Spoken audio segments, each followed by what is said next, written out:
That dial-up internet sound takes me back. Hello, everyone, and welcome to this episode of Cerberus. I am Payman Ascari. I'm joined by my two co-hosts, Mr. Timothy Knight. Man, am I having a stroke? Mr. Timothy Knight, how's it going? I don't want the stroke. You can have it. It's a good day. It's a good day. I got out of bed not dead. You beat the odds. Andre, what about yourself? Doing fine. I'm still writing, reading, trying to survive in chaos. It works. Try to be happy. Torturing the rest of Canada with your long sentence structure. Well, they don't read it anyway, so. Lost in translation. Yes. Yeah, it's a joke. We were backstage. Tim, he told me, he's like, there's no punctuation marks in there. I'm like, that's impossible. I went through the whole quote. There was not one period. Yeah. Well, then he's aspires to G.K. Chesterton, who could write an entire page as one sentence. The master of English grammar. I think I dated a girl like that once. Liberal white women. And we just lost half our viewership. 2 people. We're down to one. Down to one. 7.5 billion was it you wanted, Andre? Well, yes, but I will be a little bit more modest this week. Okay. 3 people? 7.3. The 3 of us. 7.3. And 2 of them are Payman's dogs. They count, yeah. They count. All right. So we're getting sluggish. On to the show for this week. We are a little bit more than a little bit concerned about the escalation of the rhetoric in the political space, the brazenness of the left, the Liberal Party in Canada, the erosion of any form of civility in politics. And rather than me rambling on, we're going to start this episode in sort of a rapid fire round where I'm going to bring up a couple of examples on social media, and then the 3 of us are going to quickly comment, and we'll take it from there. So I'll put us here on the left. So the first one is from Sean Fraser. This is the one I'm going to queue up. Sean Fraser is the minister of who the hell knows what. They're just shuffling these people around. Who is Sean Fraser the minister of immigration now? He's the minister of say the most incendiary thing he can think Justice. of because it's the attention he wants. Exactly. He's the minister of justice. I must be getting old because I remember it was Lametti, and then it was that weird foreign guy Varani, and now it's Sean Fraser. And any MP will put there doesn't change nothing. There's no justice in Canada. It's like a carnival game. You just cycle these dolls in and out. All right, let me just read this for the audience in case people aren't watching, they're listening. This is Sean Fraser's. Okay, let me read the original post. Dr. Christopher Wells, want to know what trans youth really want and need? Read our report, which is the most comprehensive research conducted in Alberta. Making legislative changes without actually consulting with the young people most implicated in immoral and unethical ... And then Sean Fraser is reposting this. Reaching for the notwithstanding clause on issues affecting kids should concern us all. The trans kids are kids, and they deserve safety, compassion, and the freedom to be themselves. And with tariffs looming and families under real pressure, our focus should be on helping people. My 2 takeaways from this: kids. You want to pass bad legislation. You appeal to the motherly gene. And the other thing, well, orange man bad, because if there's another election on the horizon, we can't run on our own merit. I'm opening it up with, yell across the floor. Go ahead, Andre. Well, we all know, Sean Fraser, he's referring to trans kid. I always go back to the DSM-5, the diagnosis of mental disorder from the American Psychiatrist Association. This is a disorder. There's no such thing as trans kid. Those are children who are psychologically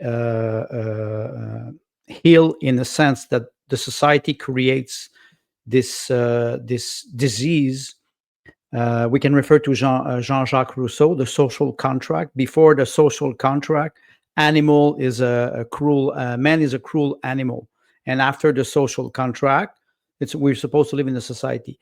That man does not read the DSM-5, and it is quite funny because all psychiatrists, they refer to a mental disorder. That's the first point. The second point is toward trans kid. This is sterilization, and I can even go toward maid. So why do we have the great replacement in Canada with mass immigration?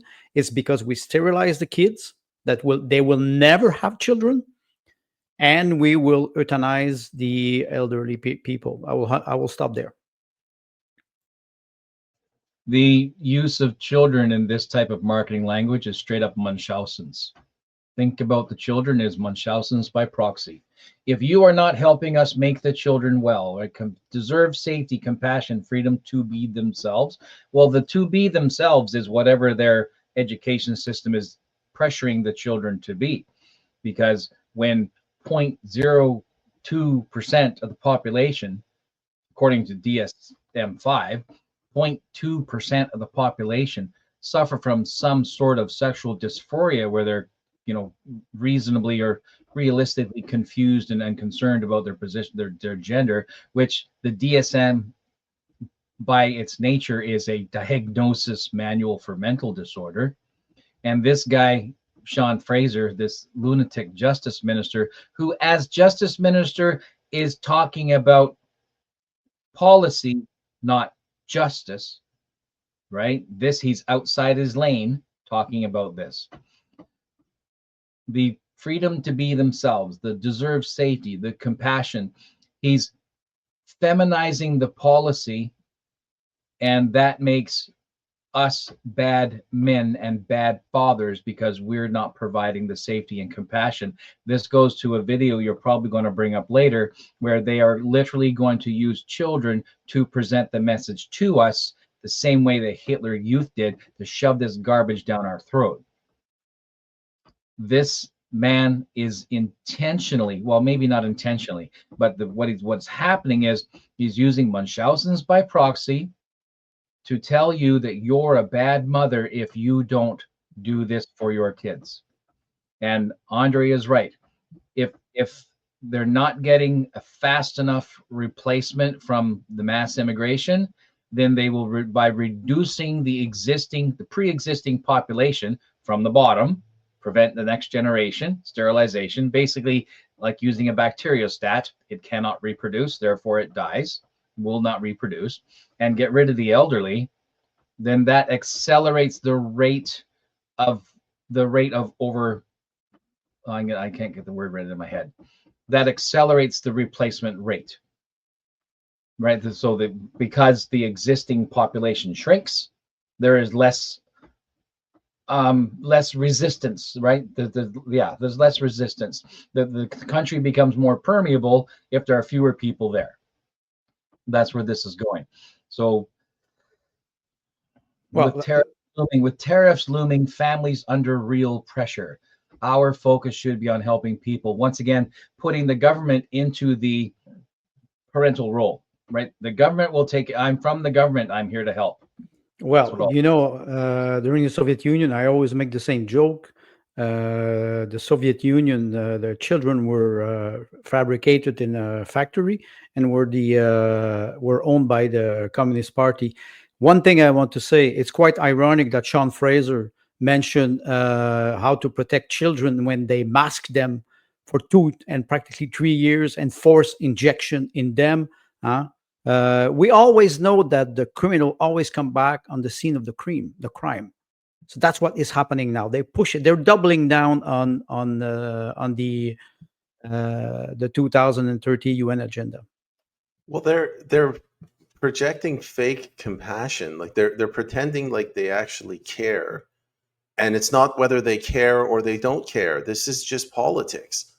All Sean Fraser cares about is the same thing every single liberal MP and potential candidate cares about, which is the same thing conservative candidates, MPs care about. They just want to be elected. And the party comes to them and they say the polling shows that people overwhelmingly will vote in favor of this and that and all our policies if we pretend, if we use the word kids, if we mention how trans kids are, they're victims, and if we do this sort of messaging, Canadians being so goddamn stupid, they can't think, they just feel that, and they only feel when it comes time to voting at election time, 4 weeks of the year. The rest of the time they're just complaining about taxes.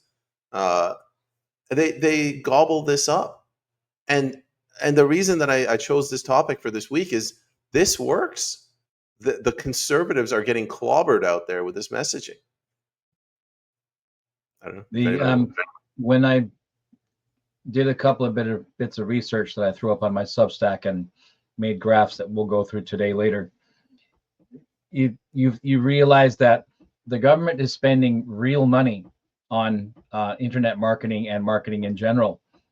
And among those things that they're doing are hiring people to write what is being attributed to Sean, what's his name? Fraser? I don't know. It's already gone. So I lost my train of thought. Someone else is writing his stuff, right? So the way I see it now, what is possible is you could literally have a hood ornament, otherwise known as a member of parliament, or a member, a minister for a particular ministry is basically a hood ornament now, right? So then underneath is this advertising narrative mechanism, which they're paying for by hiring in external marketing people to do the writing for them and the managing it for them. That's what I see happening now. And the research that I did shows that this ridiculously crazy uptick in government spend in this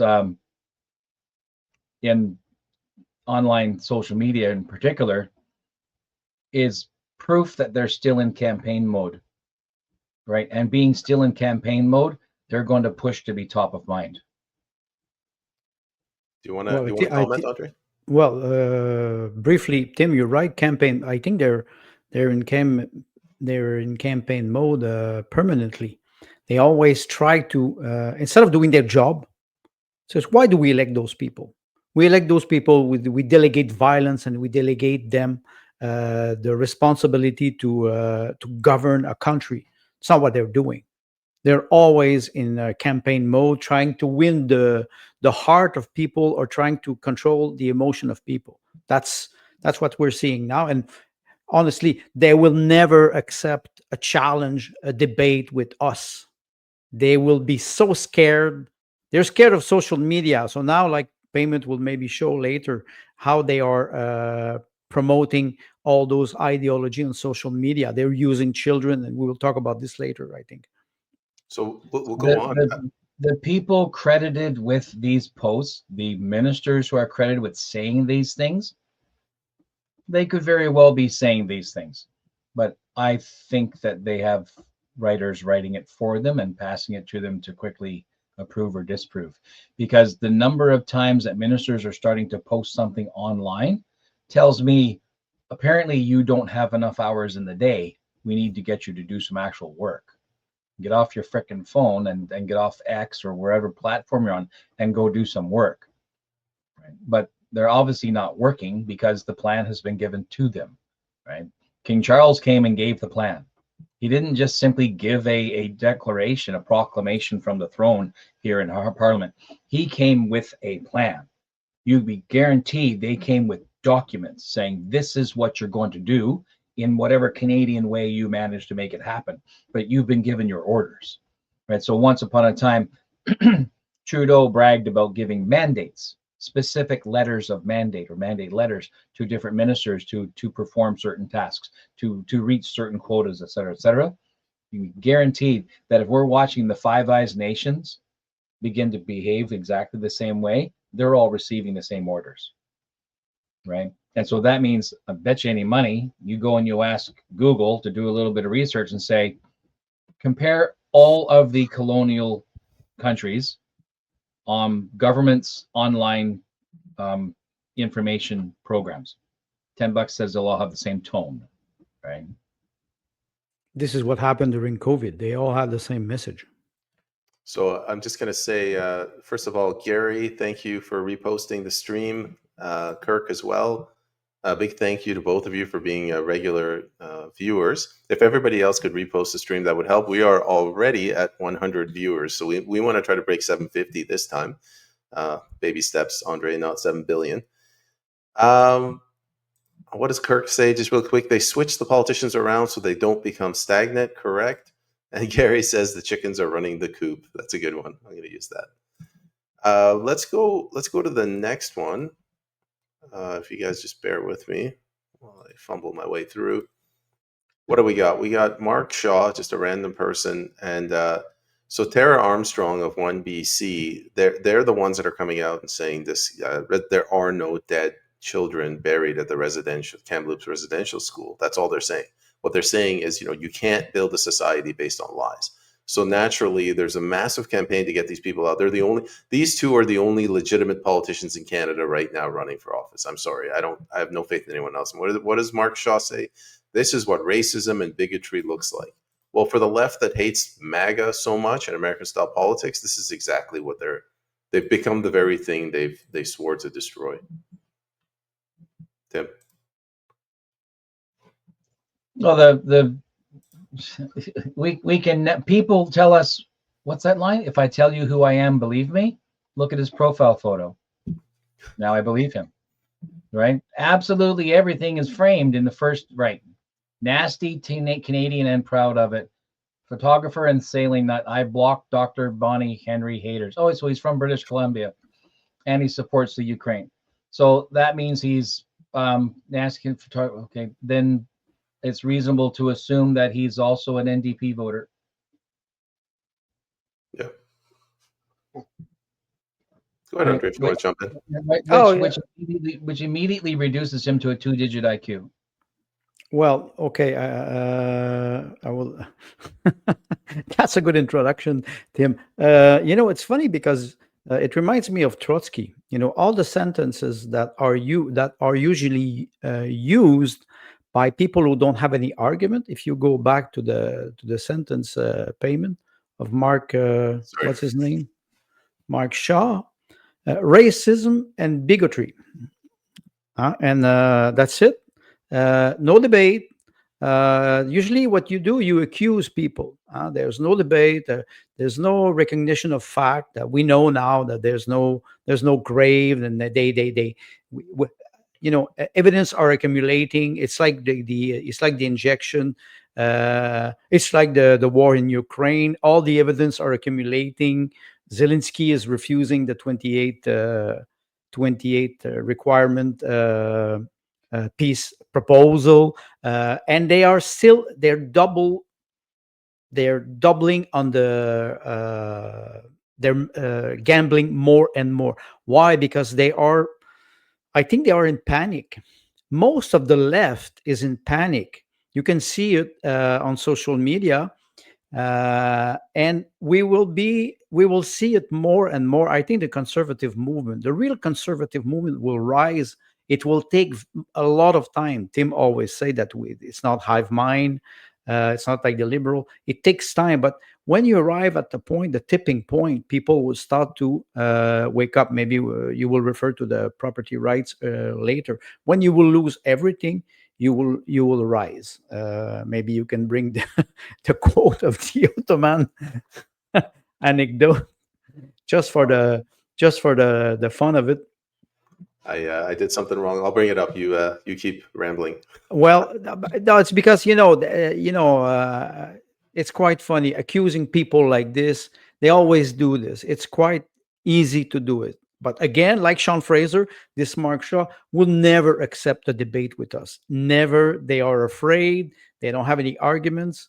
So, and this quote from what I found, author unknown, a Khan sends his horde of nomads to pillage and destroy a village whose peasants refuse to pay tribute. So everything is devastated. The village has been burned down, and the chief of the horde reports on the situation. So ask the Khan, how did they react? My prince, they lamented, wept, and begged us on their knees. Good, says the Khan. Go back and burn everything that remains. So the nomadic horde returns to the village and repeats the same stratagem. After a few trips back and forth, the leader of the horde appears before the Khan. How did they react this time? My prince, they started laughing like madmen. That's good. Don't go back. They have nothing left and they are happy. So one day, it's like this is Marx. It's the history arrives. The first part it is tragedy, and the first part it is farce or parody. When we will arrive at this point, you will see people who will rise. Real men will rise. It will take time. Maybe, like you said, the title of this episode, time is running out. Maybe it's not such a bad thing after all, because when we will face the wall, you will see real men will rise. I hope. Andre, first of all, Wolf says of that Chris Shaw guy or whatever, ideologue, tainted mind. I agree. You mentioned the property rights, so the East Indian gentleman in Richmond that's potentially losing his property. I had a conversation with my father yesterday, and usually he asks me, what's going on with Trump, and I tell him, oh, Venezuela, this one thing happened, Ukraine, there's this battle movement. This time I said, Canada in 20 years at this rate, it's not going to exist the way it's existing right now. I told him the CIA and the CSIS, they're duking it out over who gets Alberta's fate. And I told him, he told me about the Airbnb laws in BC. So they basically outlawed Airbnb in BC. He said this is a bad law. And I told him, the substance of these laws, they don't matter anymore. The only thing that matters is that, good Canadian men and women, like your friends, and I cited them by name. I said, this guy, that guy, they're not going to spill out in the streets, and the government's going to just keep escalating. So don't even bother wasting your time. If Canadians aren't willing to stand up for their rights, there's no point talking about the bills that are stripping them of their rights. Tim, what do you think? Let's go back to Zelensky for a moment. So do I understand correctly that he has rejected the latest peace proposal? So if he has rejected the latest peace proposal, that's because Marxism demands endless revolution. Why turn off the tap? Right? So we have to start framing everything the government says, everything. And I mean any of the 343 of them in that building, any of them. See, the senators are at least half smart. They don't talk publicly. But the MPs can't help themselves, right? Particularly the ministers themselves and the shadow, right? Their shadows, right? They cannot help but shoot their face off. And so they have to be corralled, and the Crown is aware of this. So then they say, well, you're going to spend this much on marketing, and a big chunk of that marketing is going to be staff who will do your damn writing for you, because you've proven to me that you can't do it yourself. This is why you got Sean Fraser is actually using, someone else's ghostwriting for him, as far as I'm concerned, because it's subversive use of the language in the way he's stringing key words together that were used during the Liberals' campaign and previous Liberal government, that proved to me that if they're still using campaign language during a sitting government period, they're still in campaign mode. So they're still trying to win people over who are of a Liberal or new NDP mindset, and wagging the finger, the disapproving, your auntie is unhappy with you, right? You spilled tea on auntie's carpet. She's very unhappy with you. And this is the behavior that they're taking with those to the center and those to the right of the political spectrum. Endless revolution.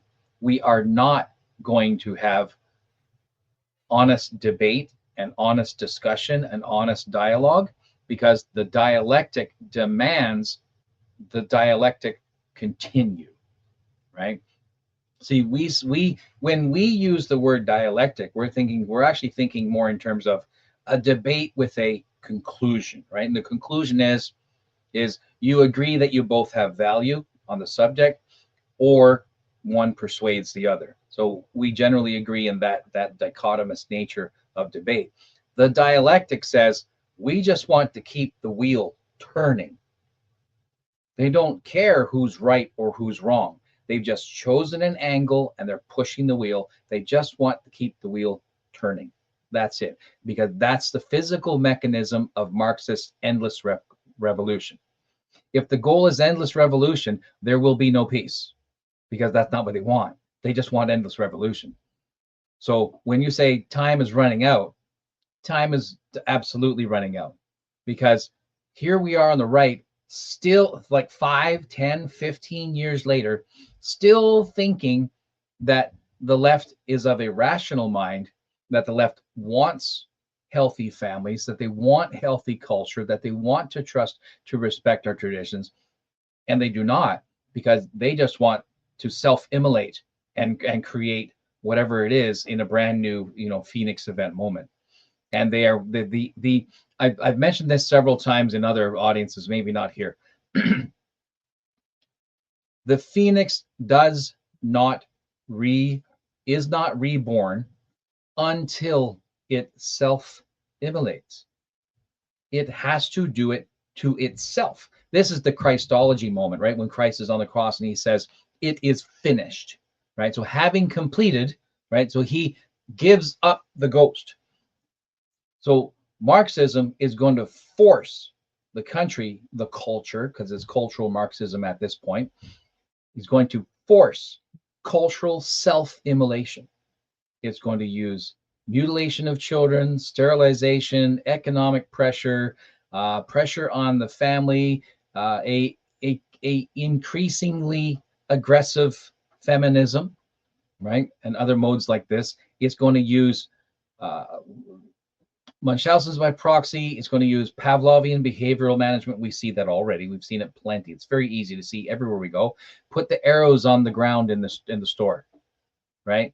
And you instinctively follow arrows. Why? Because that's what we do. Right? That's what we do. We're little parrots. We're like, give me something to look at on the floor. We're chickens in the coop. And what was the other one? Stockholm syndrome. So basically, we've been saying this for since the beginning of COVID, between Stockholm syndrome and Pavlovian behavioral management and Munchausen's by proxy. And these are very popular and very capable and very easy to manage tools, and they mesh well together with any marketing program, because today's war is primarily a war of words. And what baffles me the most is Canada is increasingly participating in social media. So once upon a time, what I thought was Canada's, like on the whole, the adult population was maybe 15-20% were actively participating in social media. But the numbers are more like 60%, 70%, 80% of each population group participating in that type of social media that appeals to their, to their worldview and whatnot, the way they interact with the world.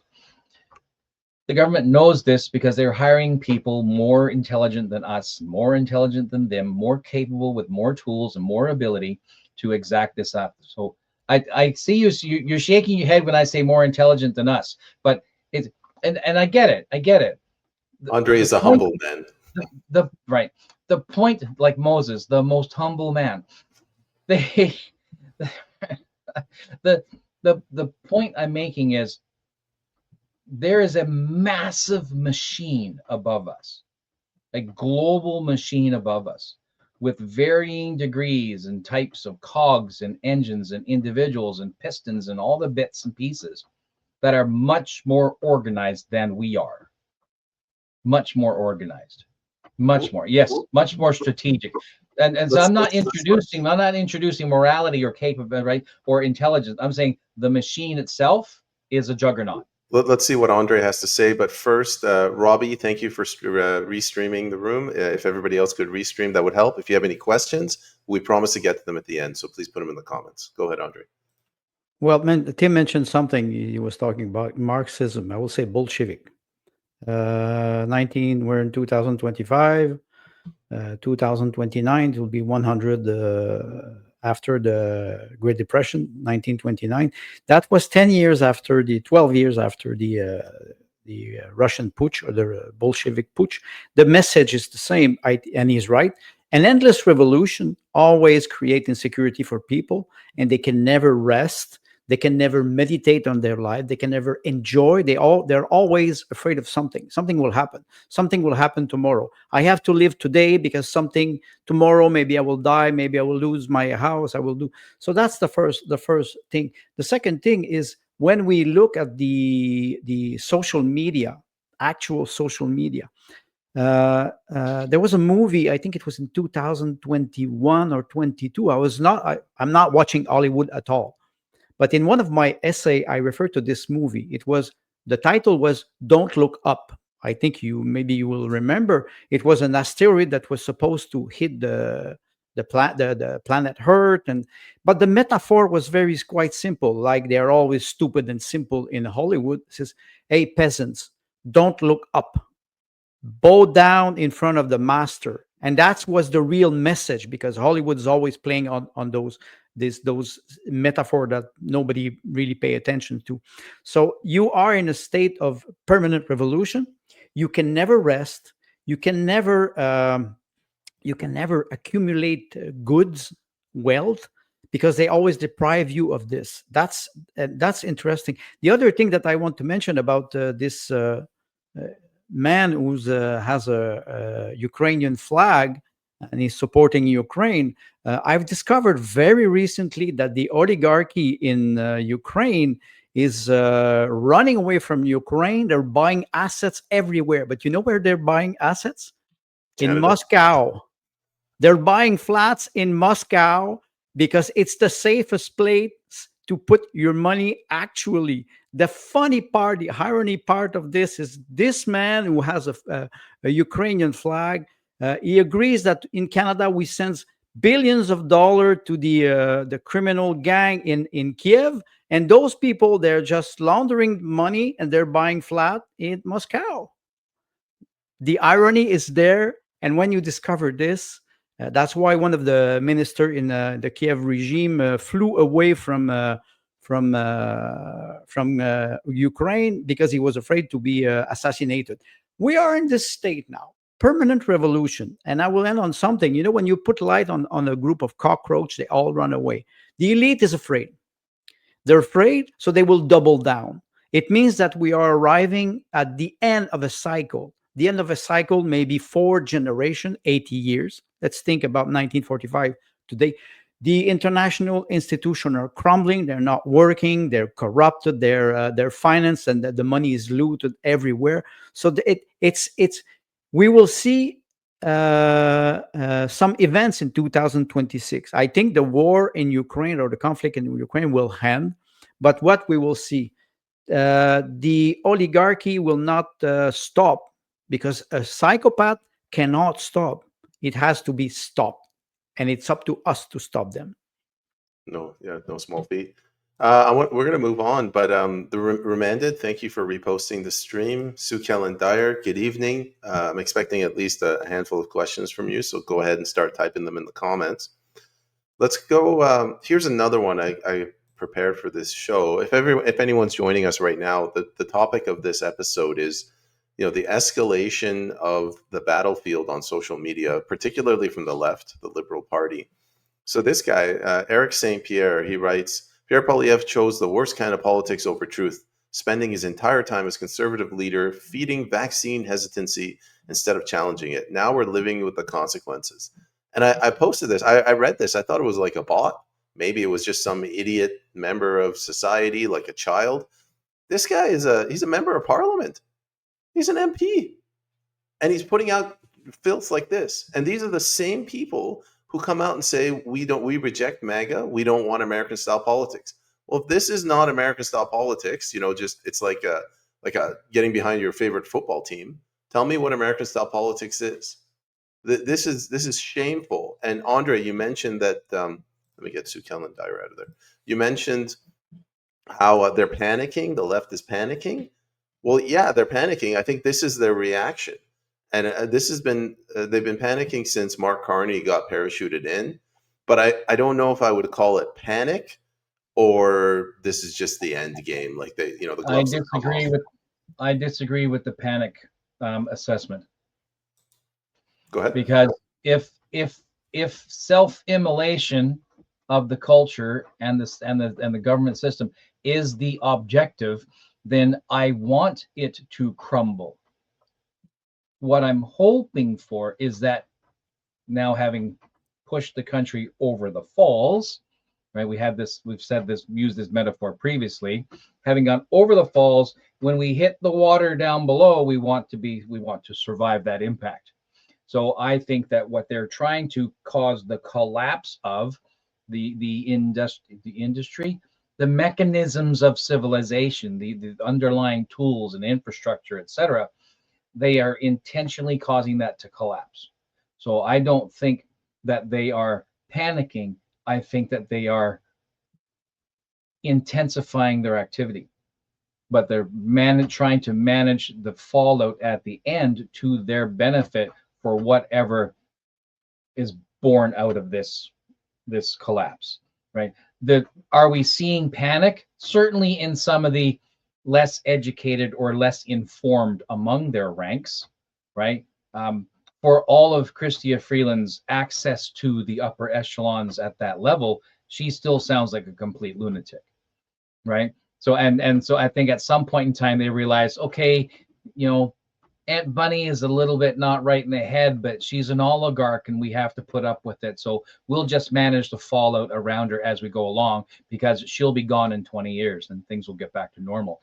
And I think that's David Eby is an example of that type of useless idiot. He creates panic around him, and that's intentional, right? So I don't think that the entire mechanism, like the Liberal Party, is acting in panic.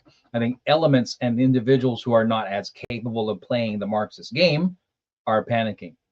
I think that the government as a whole, particularly the executive branch of each province even, are operating according to a playbook. I don't know that they're given an actual mandate document and they follow this, but I think that they're more capable, and they've been basically told, cause your province, cause your country to implode, but leave enough behind, right? So that when we're all crawling out from the dust underneath, when we crawl out of our ark, right, and everybody else is sorted and gone, then we survive and the system itself continue to exist. There's a joke movie about this idea called the neutron, was it the nude bomb?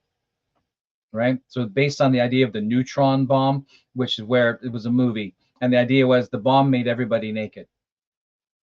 Right? The neutron bomb, it theoretically was supposed to destroy living material, right? To discorporate living material and leave the buildings, leave the infrastructure unaffected.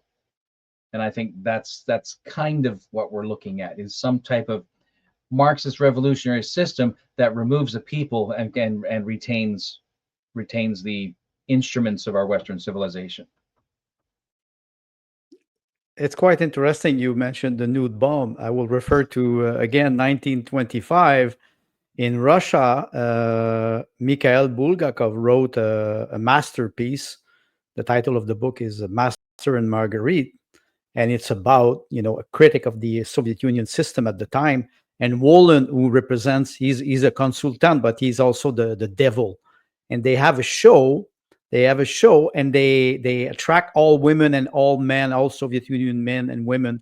And on stage, they promise women to so they can go and have dress from Paris. And all women, they go on stage, they have dress for free. People money is following on the audience.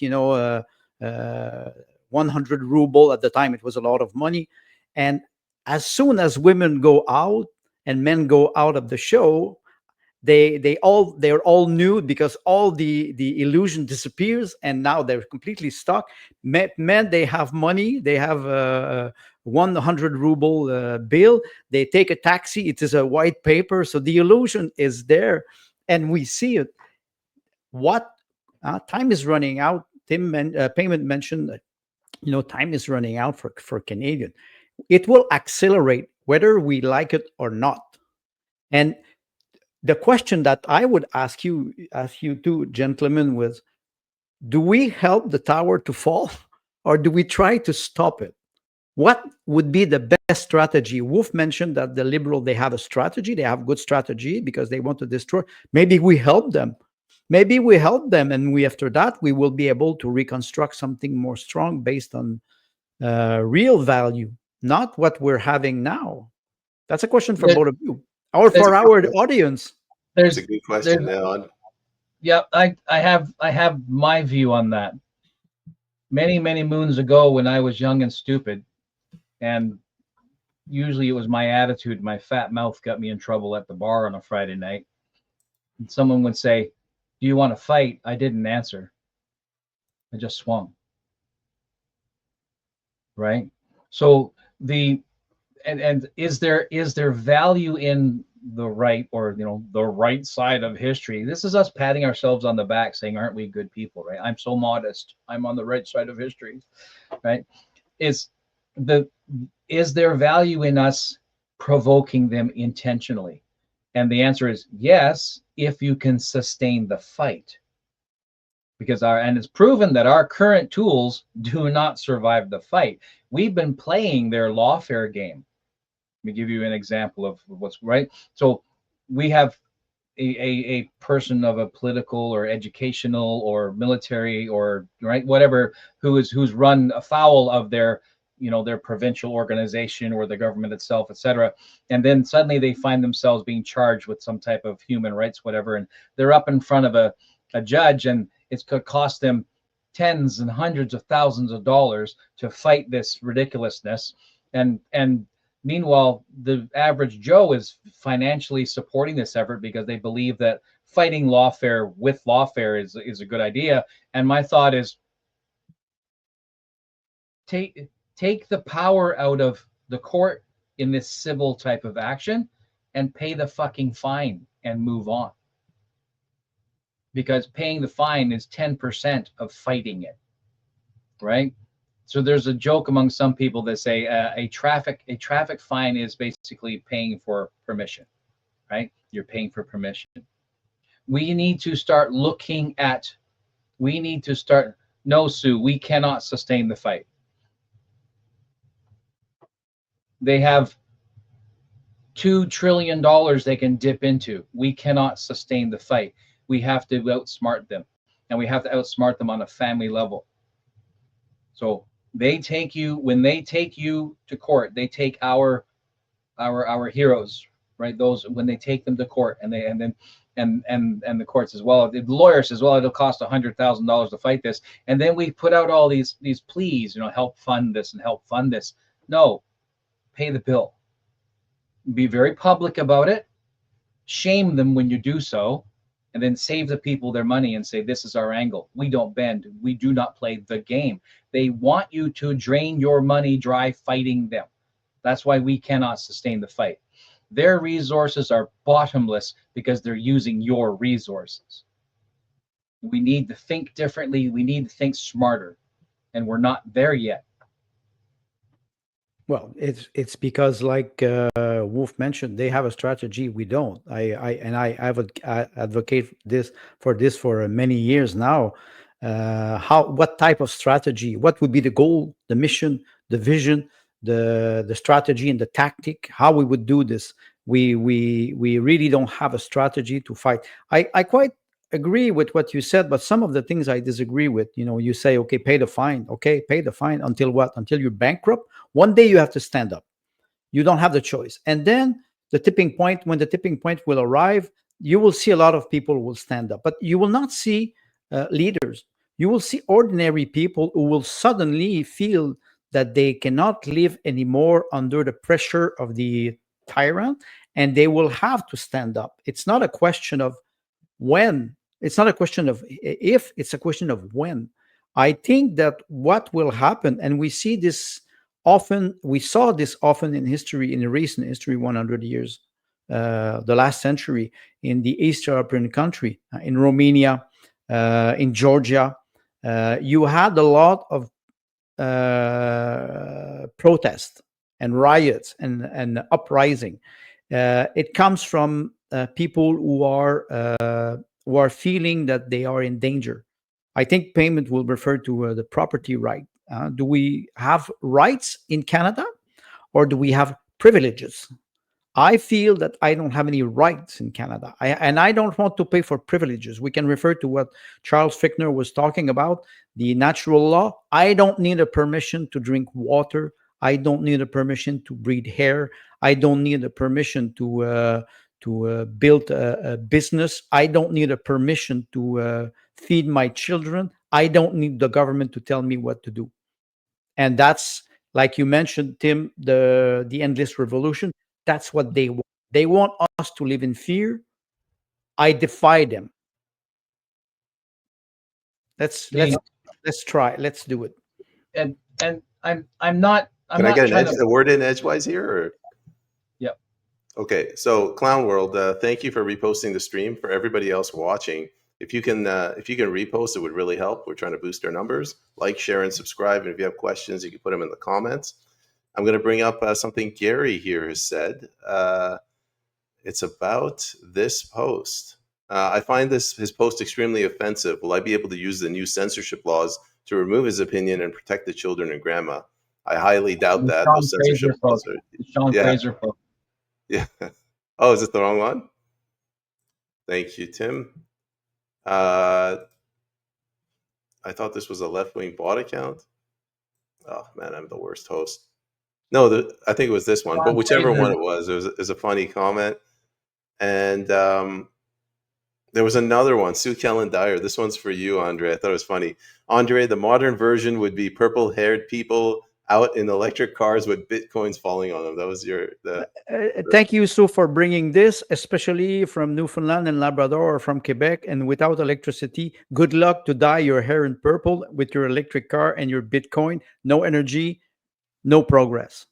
The other thing I'll mention, Clown World, in response to your question, should we just push it over, destroy it, support the Liberals? Death by 1,000 cuts or acceleration?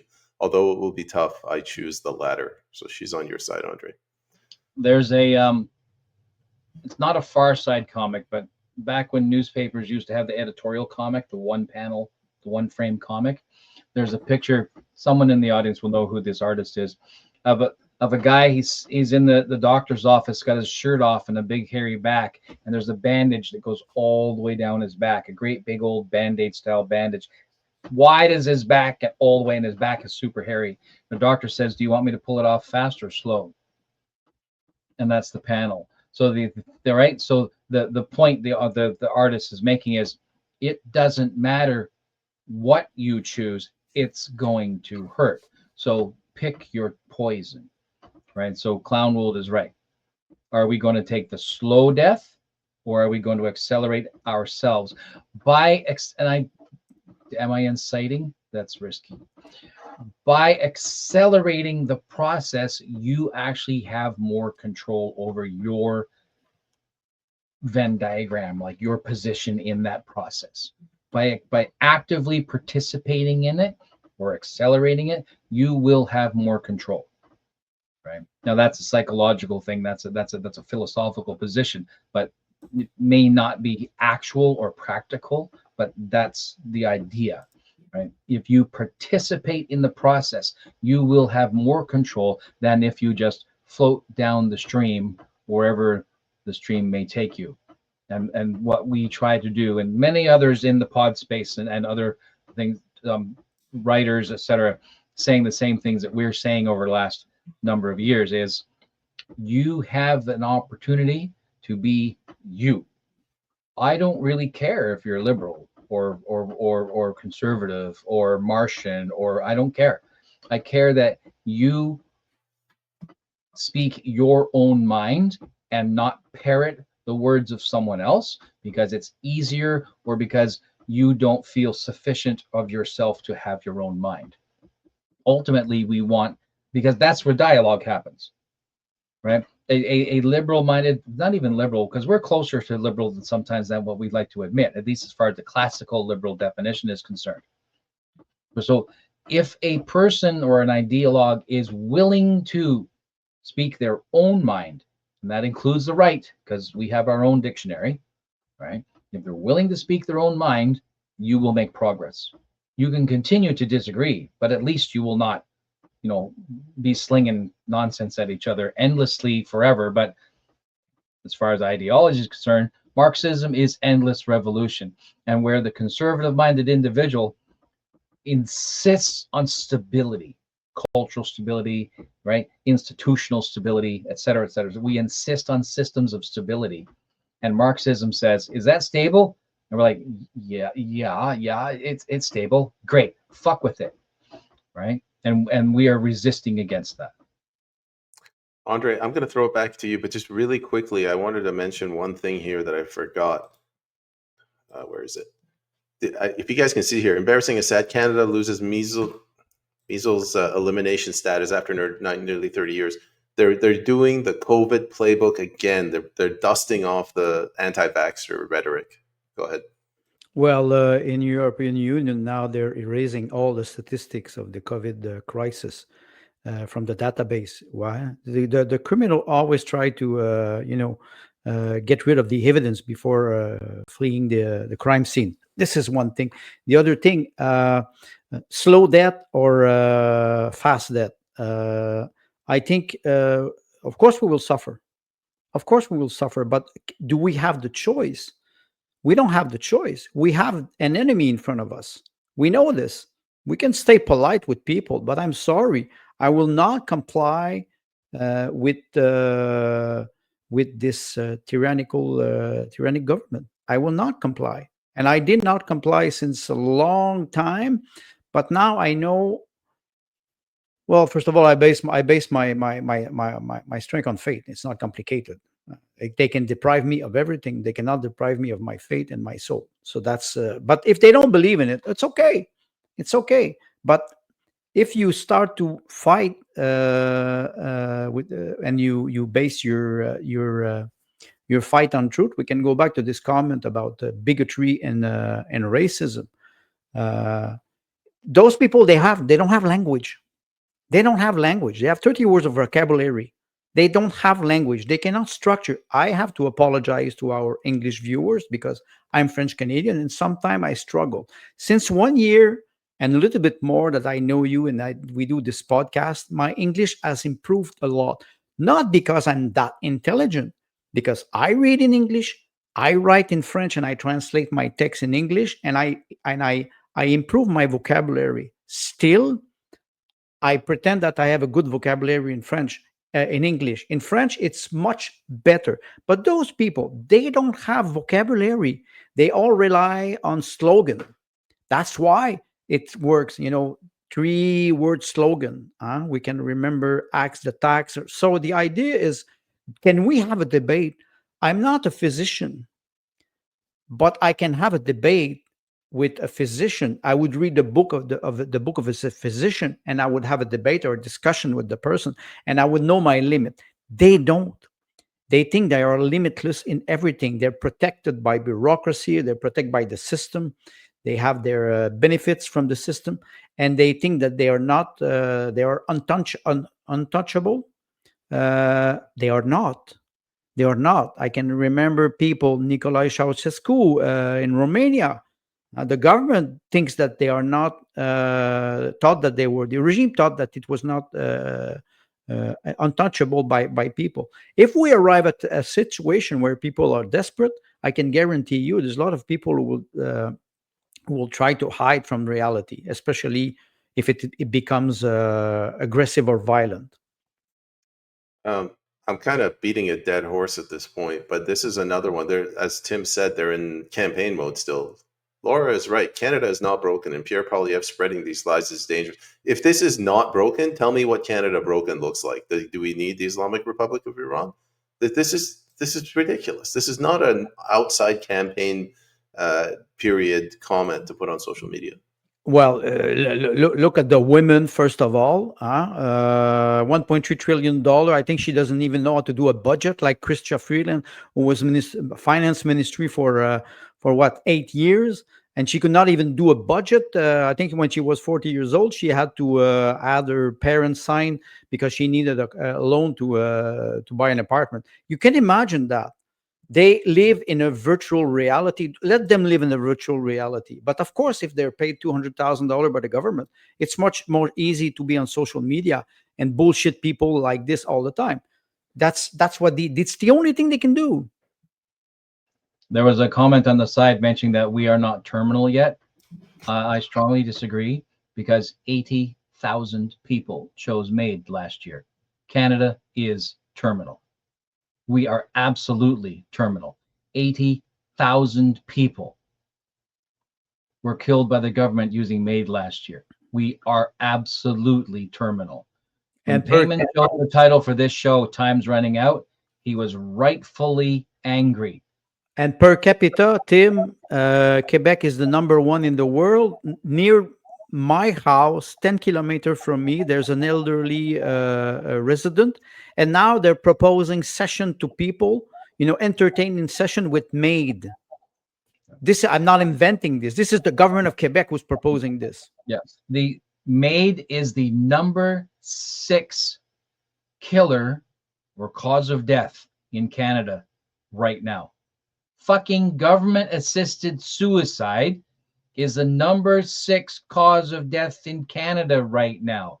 We are terminal. Fact. Time is running out. The number 6 killer of people in Canada is the government, basically. Sorry, there's a funny comment from Wolf. It's regarding this one. The system that she inhabits is not broken. She belongs to the looter class. She does. She does. Is that spelled L-U-D-E-R? No, it's not. It's not. I wanted to. Sorry, I don't know whose turn it is, but I wanted to bring up one other thing. It's your turn. Okay, good. We can open it up. I think it's this one. So Mark Nixon, I'm hoping to get him on an interview, but he said the government is going full tilt on online censorship. This is Bill C-63. This was the Online Harms Act, where they said, think of the children. There's online AI, child pornography. So we have to stop it. And by the way, we're going to send you in jail for life for hate speech. But I'm not going to play this whole thing. I just brought this one little clip, which I think this is disgusting. It's like Canada's Greta Thunberg. Let me get the comment out of the way. Apologies for being so bad at my job. Parents can't do this alone. Kids can't do this alone. We need the government and tech companies to do their jobs. Parents can't do this alone. Kids can't do this alone. We need the government. We need the government. We need the government and tech companies to do their jobs. If this is what it is, the reincarnation of Trotsky, or what? That's Hitler. A child like this, weaponizing children like this. This is typical. They did it with the women. They did it with gay. They did it with all minorities. The black. They weaponize people. What? Why a man like me, who was 65, soon 63, 66? Why I would listen to a fucking kid who will lecture me? He was not even born when I had my first car. What is it? What they will bring them and they will vote soon. Good luck. What is it? This bullshit with children on social media.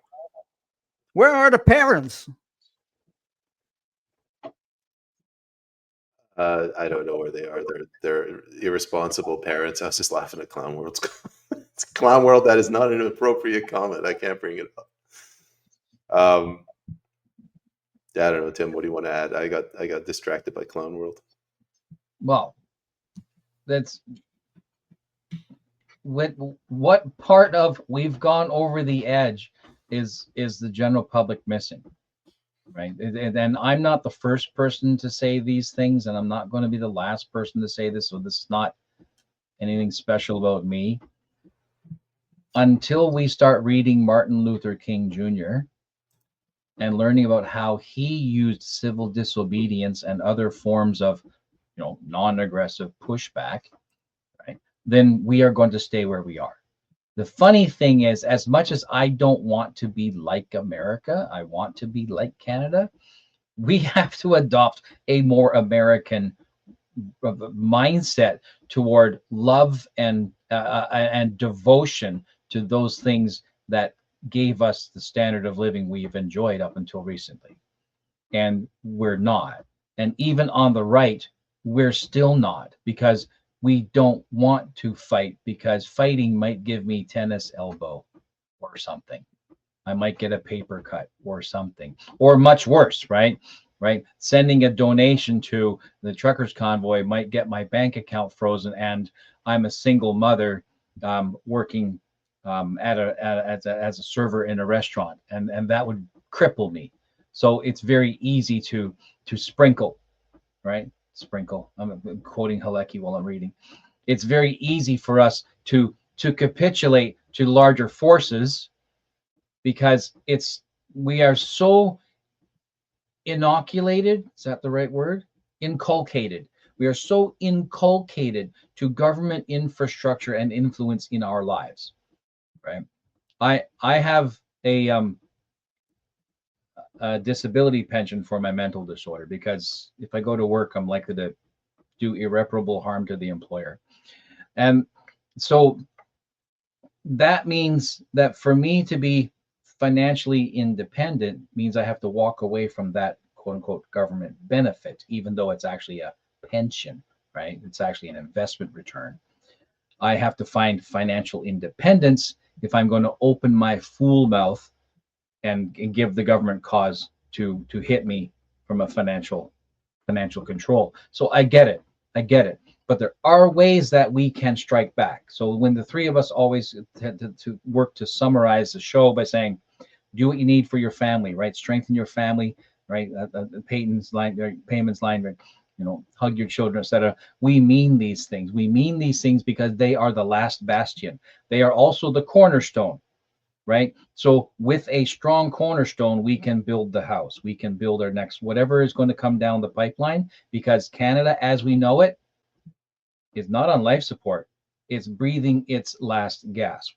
We will see Canada morph into something that is not democracy in our lifetime, and probably before 2030, probably with 2030, probably because of Agenda 2030.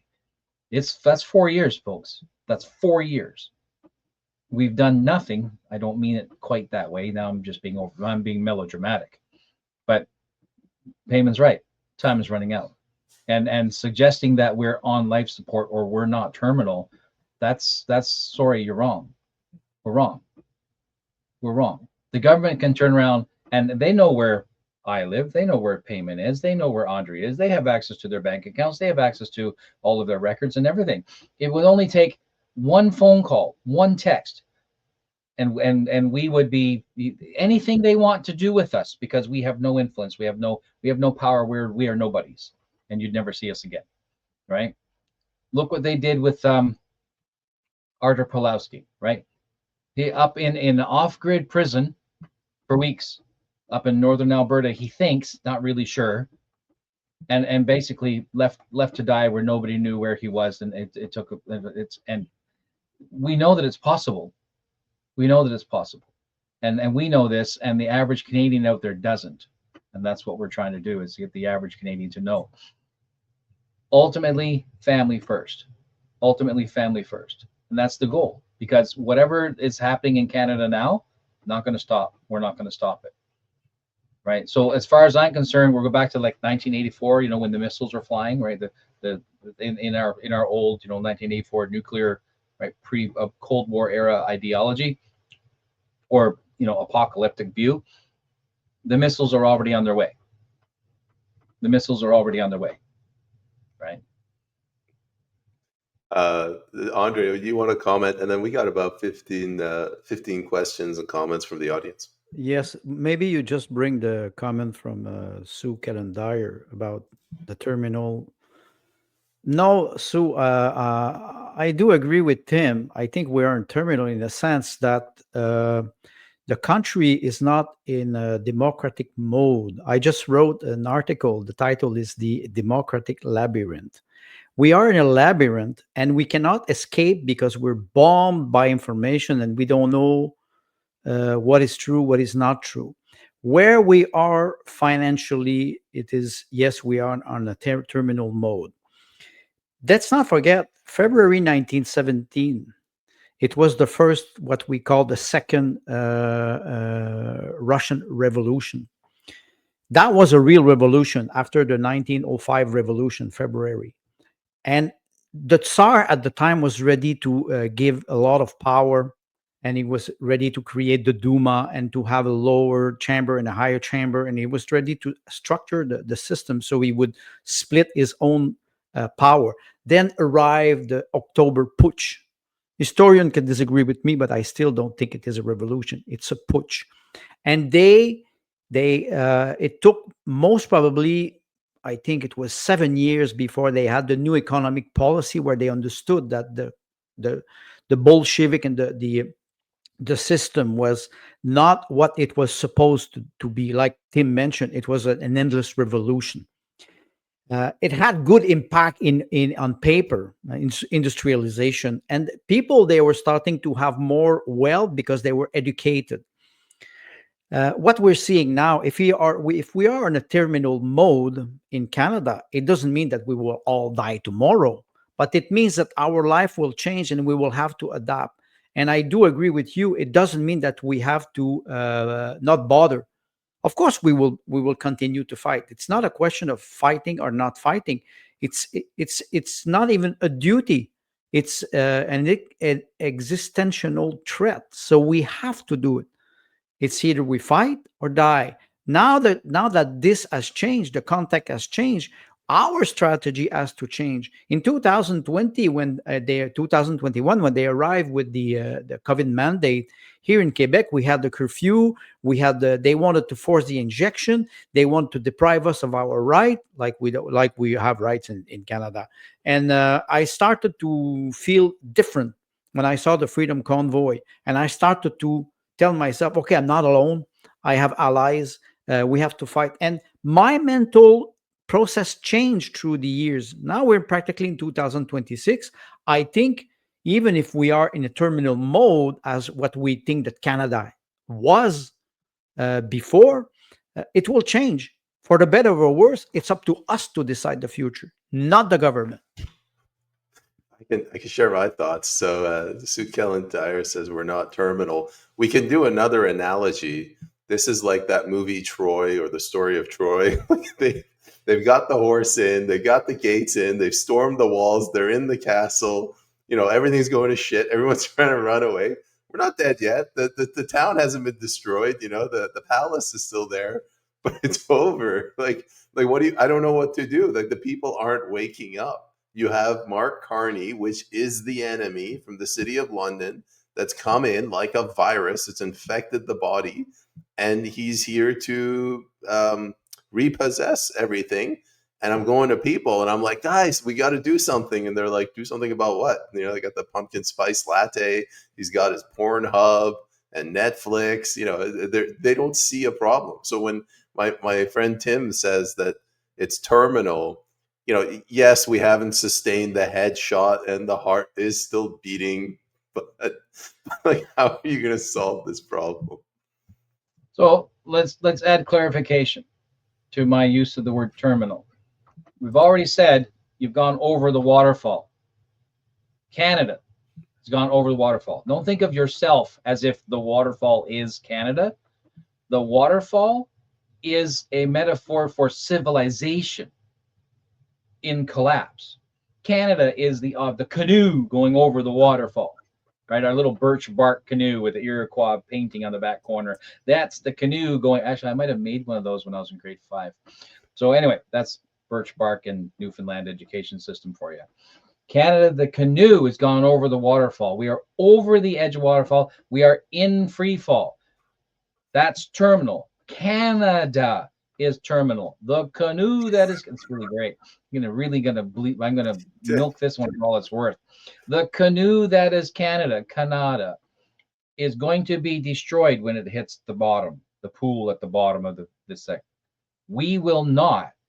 If we prepare, we will survive the country. We will survive the government. We will survive the infrastructure. The question is, in what shape or form? How strong will our self-reliance be when we come up gasping for air out of that water at the bottom of the pool? By terminal, it's really a reference to Canada, our democracy problem that they keep shoving at us. That institution, the idea, the dominion of Canada is terminal. It is in free fall. It cannot be stopped. We cannot return Canada to a stable democratic state. It's done.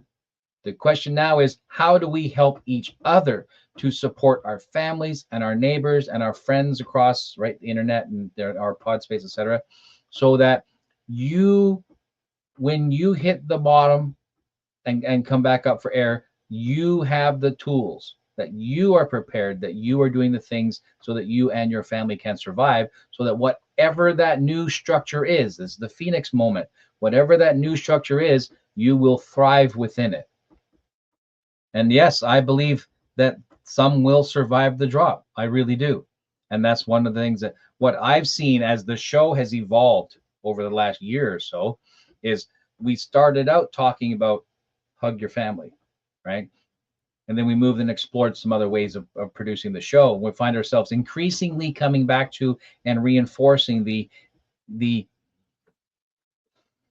divine imperative, right? To support your family, right? And I think that's what will survive what's coming. We have 4 years. Sue, this isn't a one-on-one conversation between you and Tim. I'm gonna hold off from that. Andre, do you want to say anything before we go to the comments? Well, he's mentioning we went over the fall and we're in free fall now. It reminds me of one book of Salman Rushdie, the Satanic Verse, and it was he had a fatwa against him at the time when he published the novel, because it is two terrorists who just blew up an airplane, and they're in free fall and they're having a discussion. That was quite ironic.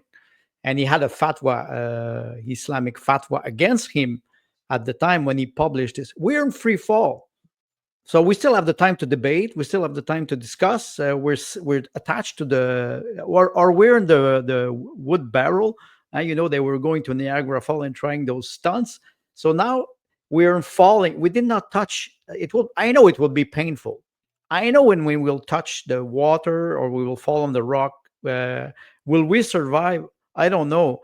But by the time we are now, we are still having those debate and discussion. When I said the elite is afraid, they're afraid of the truth. They're not afraid of us.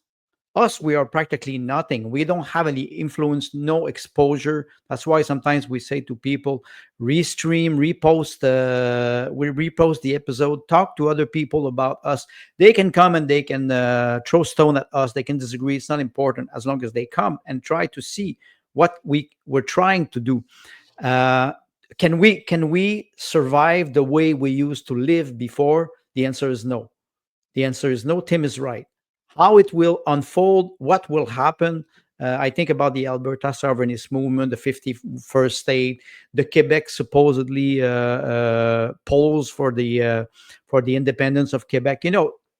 Geopolitically speaking, everything is moving now, and the ice are moving everywhere. We're not on solid ground. We're not on conservative ground. We have to be able to keep our balance.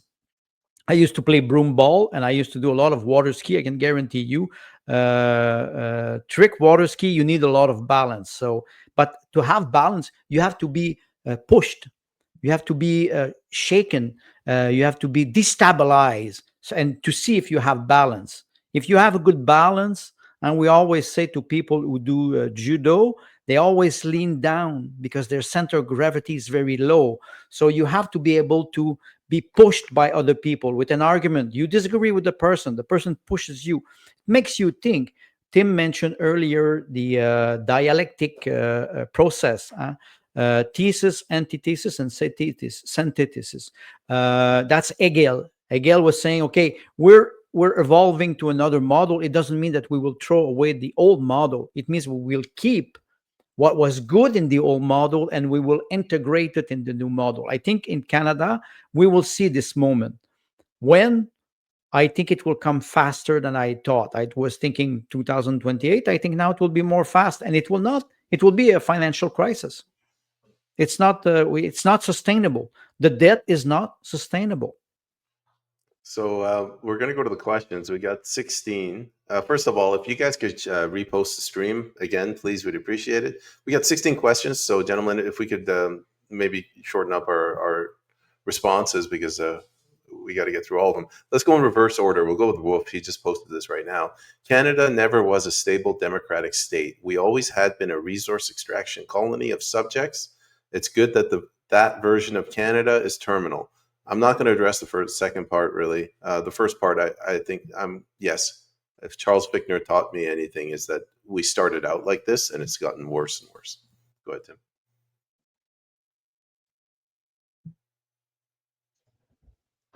It's good that that version of Canada is terminal. In fact, that's its life cycle. It's inevitable. And we need to prepare for that. Andre? That was short. I do agree. And I say if the version is finished in a terminal mode, it doesn't mean that we will throw all our values out. I think it's a Christian nation here. We have to ask ourselves, what do we want to do now? Well, that's a question of what from the old structure will synthesize and survive, right? We treat our own ideology in the dialectic, right? So what from that's what will survive? So then these are questions that we have always been facing here: is what will you do today that will survive tomorrow? Clown World, you're right. Every time someone reposts the stream, I mail them a 500 Monopoly dollars. So please go ahead and repost it. You did not send me my $500 last week. Dude, this is our podcast, man. What the hell? Unacceptable. The new Laura Lee, I guess this is a new viewer. I fell a few years ago. It is doable. Canada was peaceful when it was a social democracy, when the government had responsibility to not get involved in our life. It was a neutral government. Neutral was an official position of the government. We all expected that. I agree. I think a big part of what's going on, it's not like they're just today starting to lie to us. They've always lied to us, but they didn't get involved in the family unit. They didn't get involved in your day-to-day affairs. They didn't get involved in your bedroom. And now they're in every aspect of your life. Tim? Yes, there was a time before the UN had organized its planet-wide vision, and so that probably started coming to fruition on the rise of globalism, right? Which didn't really kick in until early 90s. We talked about it in the 80s, but we were still busy firing all of our middle management because we were busy downsizing and still crawling out of a recession, right? So during those eras, the government was more like, let's let the private sector do what the private sector does. So they were less interfering than they have become over time. So yes, we had reasonable expectation that the government would reasonably remain neutral on cultural matters. Go ahead, Andre. Well, peaceful and was social democracy. We're in a culture war, and this is not new. I can refer to one book of Michael Jones, for example, Libido Dominandi, the sexual revolution, or the way that you weaponize minority propose a political agenda. That's the purpose of the book. 1960, or even before that, the segregation of the black. After that, it was the woman. Then it was the gay. Now it is the children with transgenderism. So it's just accelerating. That's the culture war. You have the economic war too. 1972, the abandonment of the gold standard. Even if I disagree with the gold standard, it was currencies were not in competition with each other. So since 1972, we have a huge debt, and it will never be repaid. It's the best way to enslave people. You enslave people with money, and after that, you use culture war to control their emotion. This is where we are now. So the neutral government that we see, that we saw, was maybe before 1970. Before that, and I think Wolf would also comment on that, the British Crown. So I think that the illusion of neutrality has completely disappeared now. Good point. Clown World has a good comment. Too many keep talking about doing this or that. As soon as it gets close to disrupting their comfy lives, they retreat.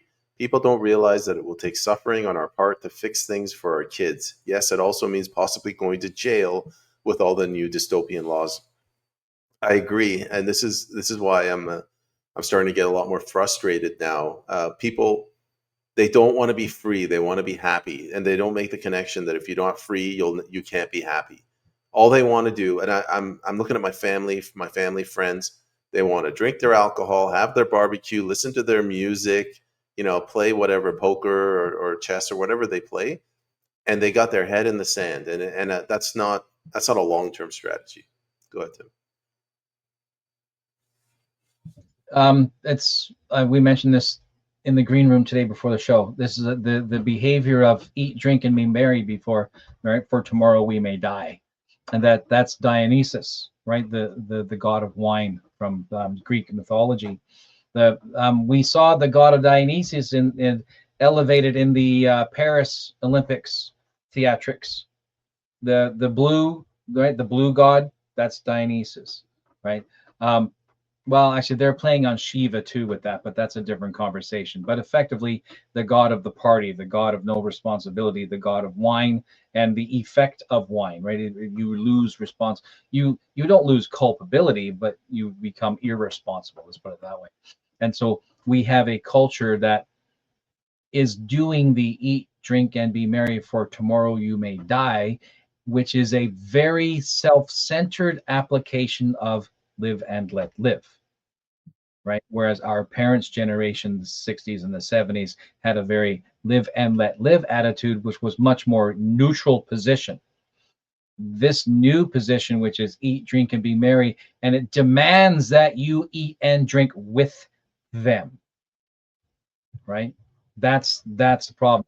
You can't like some of a leftist's viewpoints without accepting and loving all of it. And that extreme view is what we're trying to push against. And yes, it also means possibly going to jail with all the new dystopian laws. And we've seen that. And on a national scale, we've seen that regarding particular members from the convoy.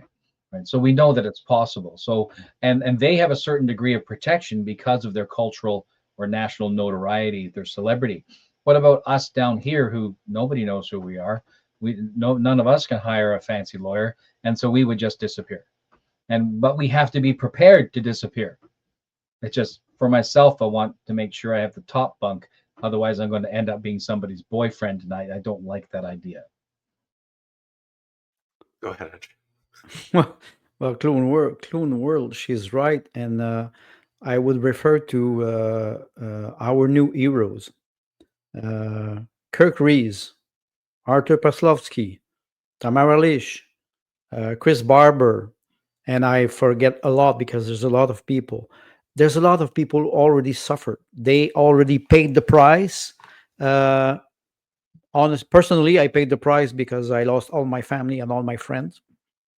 I broke up all my relationship with all my friends because not only I was not expecting that they would not take the shot or not.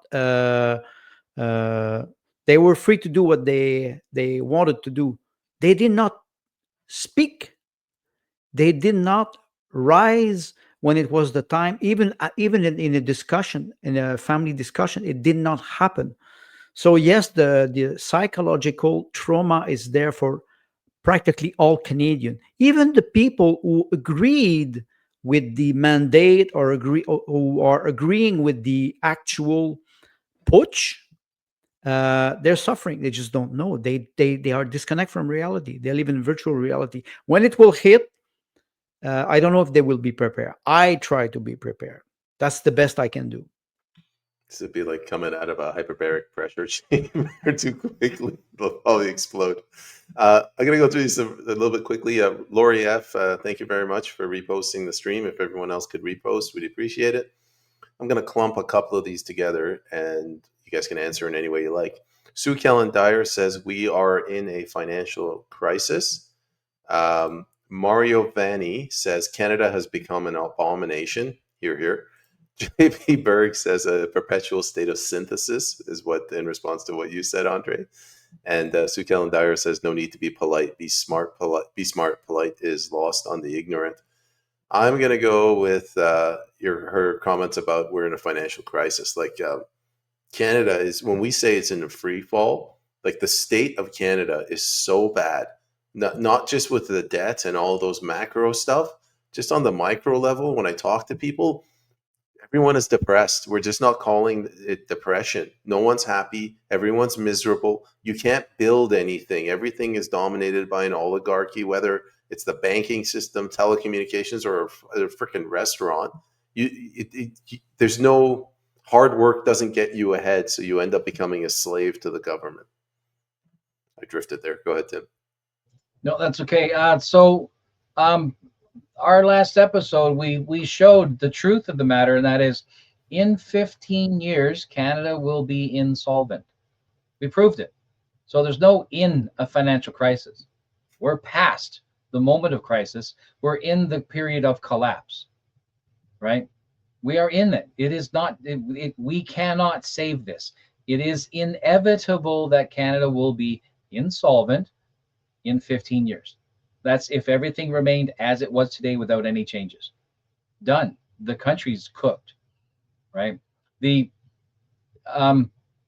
bring up the red bar graph that shows the Canadian money, the government money spent on public messaging. So yeah. So what the Canadian government is doing right now is spending, what's that, 369, spending $9 million in 1 year on social media messaging for parks and recreation, housing and infrastructure, public safety, and the other two are related to employment. Sorry, the top one is employment, basically EI, and the bottom one is innovation, science, and research. They're in on, so these are their topics. The Canada Strong Pass. This is them giving free access to recent immigrants, access to our parks that you and I are no longer allowed to go visit, et cetera, et cetera. This is just messaging in millions. This is just their, for 1 year. Bring up the pie chart.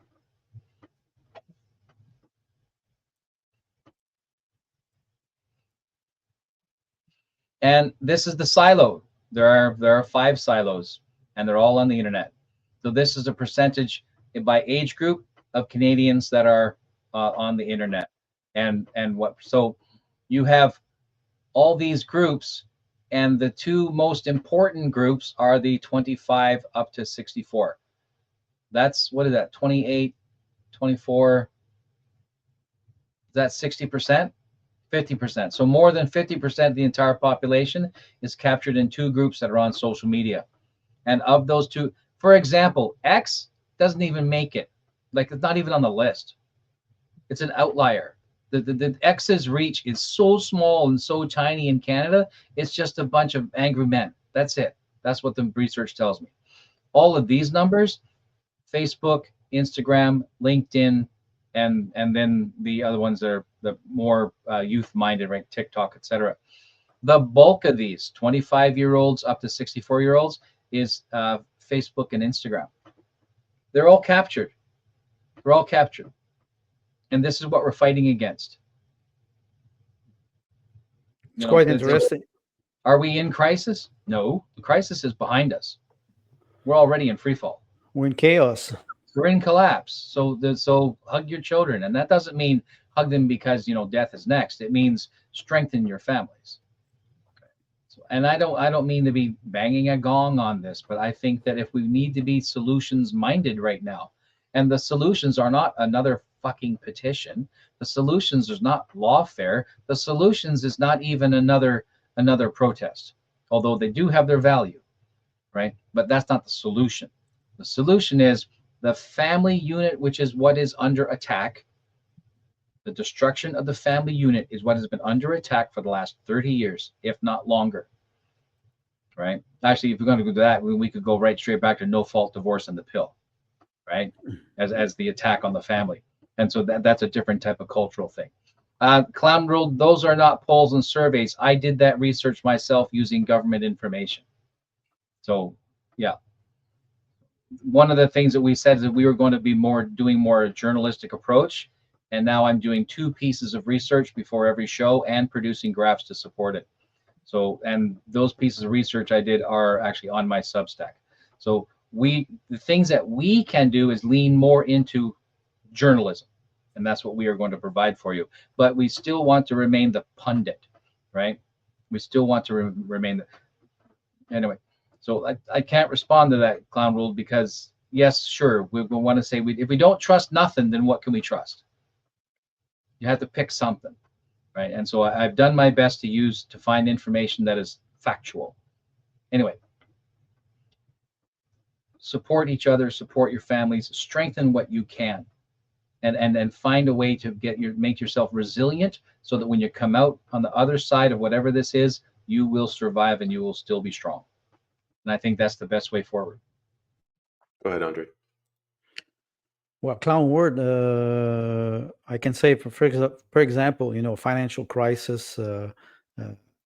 Yes, we are, and it is not a joke for how many people go to food banks. 2 million people in Canada monthly, over a population of 41 million people. Then she's right. It's a question of trust. Tim mentioned something with his statistics. The audience or people are trapped. They're trapped in a media, whether it is mainstream media, whether it is social media. They're trapped. I advise always people to diversify your source of information. Whether you follow or you watch mainstream media, you have to be able to get out of what I call the democratic labyrinth. You're stuck in a way of life, and get out of it. It's quite difficult because there's many people, they don't read, they just read the title, or they jump to conclusion, and it's very hard to rebuild the trust. That's what we're trying to do. I don't say we succeed all the time, but the idea, if some people follow us or are listening to us, they can challenge us too. That's how you gain trust. You challenge somebody, the person is honest enough to say, okay, I'm sorry, I was wrong, or I disagree with you, or you're right. And then you create a structure of debate, and then trust, you can build it slowly, but it will take maybe 20 years. And where we will be in 20 years, maybe me, I will be dead. The idea is, we have to do it. It's our duty. We don't have the choice. We got a comment question from Wolf. It's time to circle the wagons in incorporated farming PMAs with swaths of contiguous land settlements and an Amish-like return to community. Local. I'll share a quick story. When I was young, I went to Turkey, and I still remember just the dirty apartment building that we were staying in. Like, the toilets wouldn't work. You got to get this big bucket of water, and you got to manually simulate the flush. There's cockroaches and rats everywhere. People have just such a cushy lifestyle. It's not just access to Starbucks within walking distance. It's the lack of mosquitoes, the lack of dangerous animals, the lack of a swamp nearby, sewage, all of this stuff. It's almost it's on purpose to make it impossible for people to leave the urban centers. Tim. And that's by design, right? That's by design. Let's look at it from a political perspective. You will find that within cities, the bulk of the population tends to be more liberal minded, right? More hive minded and more reliant on infrastructure and government services for their day-to-day requirements. But then the further you move out into more rural areas, you'll find out that the individual is, I say politically, but I mean character wise, is more conservative minded, more independent, and less reliant, even to the point of refusing, right, government service and acting as a collective individual. So part of this is pushed upon the population by thinking that they are more likely to find success in the cities. And then once, well, it's the rat utopia, right? What happened after the First World War with the collapse of the American breadbasket? They started looking for jobs in the cities, right? And so we've created this type of a scenario, and the solution is, it's not so much to get out of the city. I think that will be a natural effect, but the solution is to become self-reliant. And that's where we need to go next as individuals and as families. Go ahead. Well, if I can talk about my personal experience, 2008, I leave Montreal. I go north of Quebec. I buy an old house. Nice. No sewage, no septic tank, collective well. We missed water for 3 months. Water in my basement. It was March 2011, 11 March 2000. That was the tsunami in Japan. I have 2 feet of water in my basement. And I look at the litter box of my cat floating. And when I went, because I rented the pump, and I go on the internet and I see the flood, the tsunami in Japan, and I said, shit, the water in my basement's not that bad. I had so bad experience since 17 years that I'm ready. No electricity, no water, no toilet. So this time was hard for me. It strengthened me.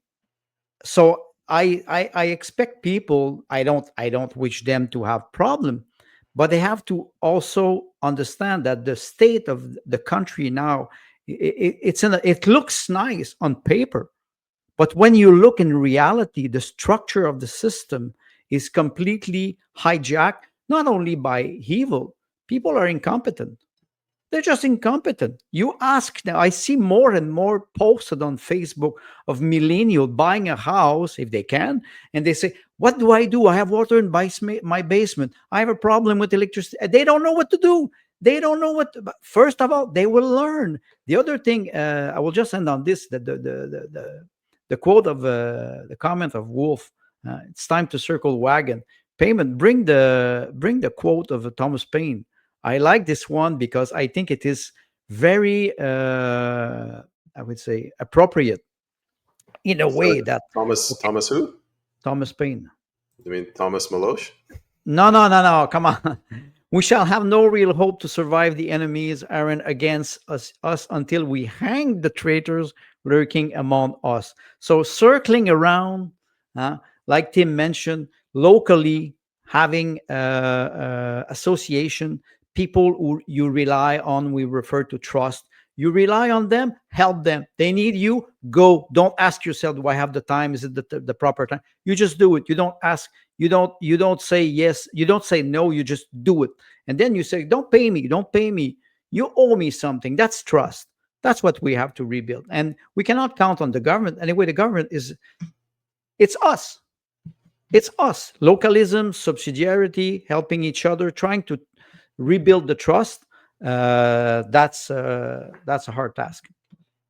Okay, we're running out of time, so I'm gonna read a whole bunch of these out, and then you guys can respond to whichever one you like. Clown World says, Andre, you know it. Country life, you learn. She also says, we live deep in the country. You learn tons of survival skills that way. Wolf says, note that in the early days of rural to city movement, there was a sound money system, no longer. The difference is not only invisible to typical citizens, it's studiously ignored by the powers that be. We've been severed from authentic wealth building by the monetary system itself. We've been severed from authentic wealth building by the monetary system itself, fraudulent money, fraudulent courts, fraudulent metaphysics. What else do we got? Sue Kellen Dyer, money laundering is a new government department. Deputy Minister of Washing and Deputy Minister of Drying. She also says, "You're doing great, Andre. Better than the other two in French." Yeah, laugh it out. Somewhat sad, extremely sad. Peggy says, "A woman down the road from me took MAID last week." I'm sorry to hear that, Peggy.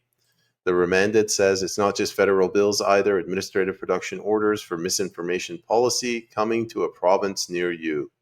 Clown World says, "It's important to remember that Harper signed us up to Agenda 2030. The root problem is mass immigration. Think about it. It's affecting everything." Yes. Payment fighting fruit flies. Yeah, the struggle is real. And finally, this is the one I'll respond to. "I've been surviving outside by remembering my grade 5 and 6 Canadian education." I thought about this just yesterday. I remember a point, grades 3, 4, 5, when they taught me in school, I was in Canada at the time, here's the local vegetation you can eat. Here's the vegetation you can't eat. Honestly, that's like the most important, that's the only important thing I learned from the entire public education system. Everything else you can pick up with podcasts online. Just tell the kids, teach them how to function on their own. Everything else, it will fall in place. Go ahead, Tim. When I was 9, my father was working at the pulp and paper mill in a town about 20 miles away, and every time they went on strike, he was the first one off because, last on, first off, and that was difficult. And during that time, my mother was a stay-at-home woman. So 9, I would have been 1977, and we lived in a small house on the bay on the north of Newfoundland. And the house we lived in when I was 9 had no running water. I was 9 years old, getting a sponge bath by my mother in the kitchen sink. We had to go to there was a public well at the end of town, and we would load up 20-liter pails, my dad and me and my sister, about a year and a half younger than me. And this was our life. This was our life. He finally got a coal stove that put into the living room, and we would get loads of coal. And so at 6 o'clock in the morning, I'm out loading up a wheelbarrow full of coal, and I'm 9 years old. And I'm not bragging about it. I'm saying you do what needs to be done to get things to happen. The house was so poorly built that the slats, Dad used to joke that when the wind blew, the slats opened up and you could see the birds shivering outside, right? That you learn to do what you need to do, right? I learned to hunt at 9, right? My father's 12 gauge, snaring rabbits, etc. I skinned my first rabbit when I was 8 years old, right? So you learn to do these things. Yes, we would heat a junk called a junk of wood, right? Like an 18-inch block of cut of wood, about 8 inches thick or whatever, and heat it up in the wood oil stove. And then when it was all heated up, you would take and wrap it in a towel and then put it at the feet of your bed underneath yes, it got so cold in the wintertime, we got dressed for school under the covers of bed because it was so cold. Yes. And the thing is, that's what you have to do to be free. Then you have to do it, right? It's not that children were helpful. Trust me, there's a lot of things I didn't want to do that I had to do. And there was a good whipping if I didn't do it in the appropriate manner, right? But this is what needs to be done, right? This is what needs to be done. Right? Well, I grew up in Newfoundland in the 70s and 80s, and Newfoundland prior to the internet was effectively one generation older or behind the rest of the continent. Right? That situation has changed now, but back then, the stories that I tell other guys and girls in my age group, they don't know what I'm talking about because Newfoundland was might have well been another planet. Right? So okay, now I understand. I'm older than you, but maybe not that old. There's a comment that you could bring about the ice storm from Clown World, because I like this comment. This one? Yes, in the ice storm of 98, we were out of power for 21 days. No heat, no running water, no sump pump. Sister-in-law, Urbanite, was out of power for 30 minutes. Called us crying on the phone. Yes, I remember. And it was, you know, it's no electricity, no energy, no progress. Nothing works. Me, I'm ready here because we have stove, we have a fireplace, we have wood. I have 15 cords of wood this year, and I think it will not be enough. You can imagine this. This is completely and there's no electricity, no sump pump, no water, no toilet, no bathroom. Thank God now I have propane gas, but they want to ban this in Quebec. We are in a state of there are two different worlds. Tim mentioned something. Urban people, they're completely disconnect from reality. But strangely, now in Montreal, which is a 1.5 million city people, now they're starting to experience power outage in a big city. Oh, this is not very funny because Montreal is practically all liberal, and outside of Montreal, it's the bloc. So it's quite funny. Oh, she was pregnant at the time. You can imagine that. I think your baby will be a strong man or strong women today. But it's true. We have to experience not suffering, but hard time, so we can at least understand where we are and when we're alive. Sorry, there's a couple I more. have This to. one. Sorry, I don't mean to cut in. I do mean to cut in. Sue is challenging me to provide accurate MAID numbers, and she's right to do so. That's fair. So what I found is Quebec really likes doing it because they've killed 5,700 people last year using MAID. BC is pretty close. It says 3,000 estimated because BC can't be trusted to give an honest number. Ontario 4,300, Alberta 1,100, and then the rest are in the lower hundreds. So that brings us to around the best 2024 numbers around, what's that, 13, 17, 15,000, somewhere in that number. Okay, so not 80,000. Maybe 80,000 is the total since its inception in 2020, basically.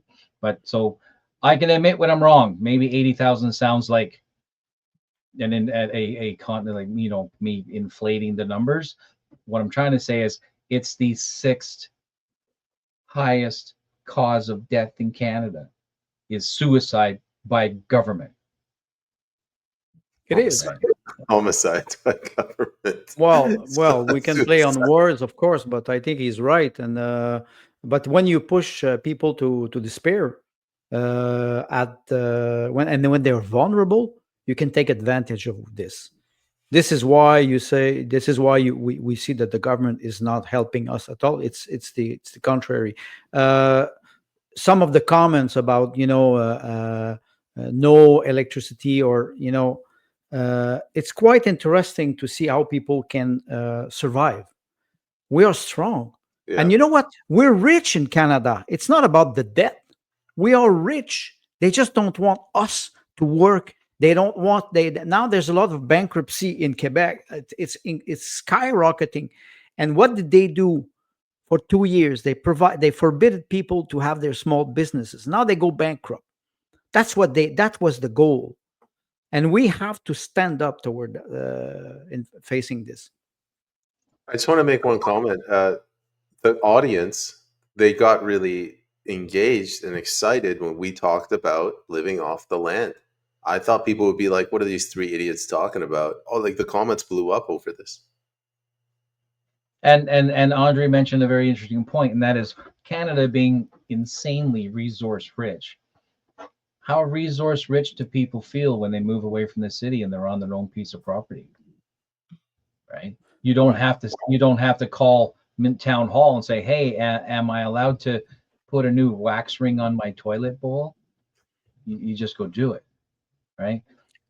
Well, I've got deadwood, right? I've got deadwood on my property near my power line, and I'm going to use it and make cordwood for my fire. Do I need to call the local government to do it? No, I don't. Right? Well, the tendency of many people, and I can tell you, I live in a small village in a small city, and I have a 200-year-old house. And when I wanted to redo the roof, I took a British Columbia company, which is metal roof. Roof cost $60,000. And I struggled with the city because they didn't want to permit me to have the gray color, and I said, okay, give me all the law and I will comply. They could not. They could not. And it is funny because there's a lot of my neighbors, they always ask permission. For what? For what? What next? Ask permission to go to the bathroom? So that's JP, where we're in. This is the state of Canada now. this comment right here, surviving in harsh conditions is Canada. There you go. That should be the answer for what it Yes. needs to be. Yes. Canadian. Me, I'm ready. If it's not the Get elements, it's ready. the BC NDP government. Something will If kill you. yeah, if it wasn't for the maple leaf, the Hudson Bay Company blanket would have been a perfect flag. That's Canada, right? It's what the most value is a blanket, right? That's it. And so yes, surviving in harsh conditions is Canada, and in our effort to be American and to adopt a global equatorial approach, we've forgotten that we are a hardy people, right? Okay. We are made for tougher stuff. I just bring the comment of Clown World. We'll do plumbing for 30 seconds. What the heck is a wax ring? A wax ring is a ring that you put. So when you flush your toilet, water goes in the sewage. And most people, they don't even know how to install that. So just for your information, I did it. All right, there's your plumbing lesson for today. We got one more comment question, and this one's for you, Andre. Andre, tell us about the kittens at the end of the cast. The kittens, now they're growing. They're starting to be small monster. I did a cat tree with a big tree that I cut, and I didn't ask the permission to the city. I did so, and they're adorable, but they're crazy. 2 months now. There you go, Wolf. We endeavor to get to every question, no matter how long it takes. All right. Well, I think we had a good episode. We got 500 viewers, so we reached to 500 people. We covered some good topics, and we ended it in a little bit more of a positive tone than we started it. I guess. Any final comments, or should we end it? Anything you guys want to add? Keep up the good faith. We're there to support and fight with you.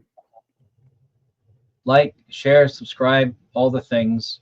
Notice we're not asking you for money, so give us something, and that's called telling other people about it.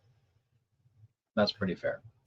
So yeah. Great. And then, great. hey, I mean, if all we deliver is garbage, then sure, tune in and go watch somebody else. That's fine, right? Because it should be merit based, and we hope that we provide something either conversationally or actually a quasi journalistic approach, something that's useful to you, and that you always have something useful to share with us, because we can go off on goat trails, and we oftentimes do it intentionally, knowing that the fourth wall is here, and we engage with you the same way as if you were sitting in a chair beside us.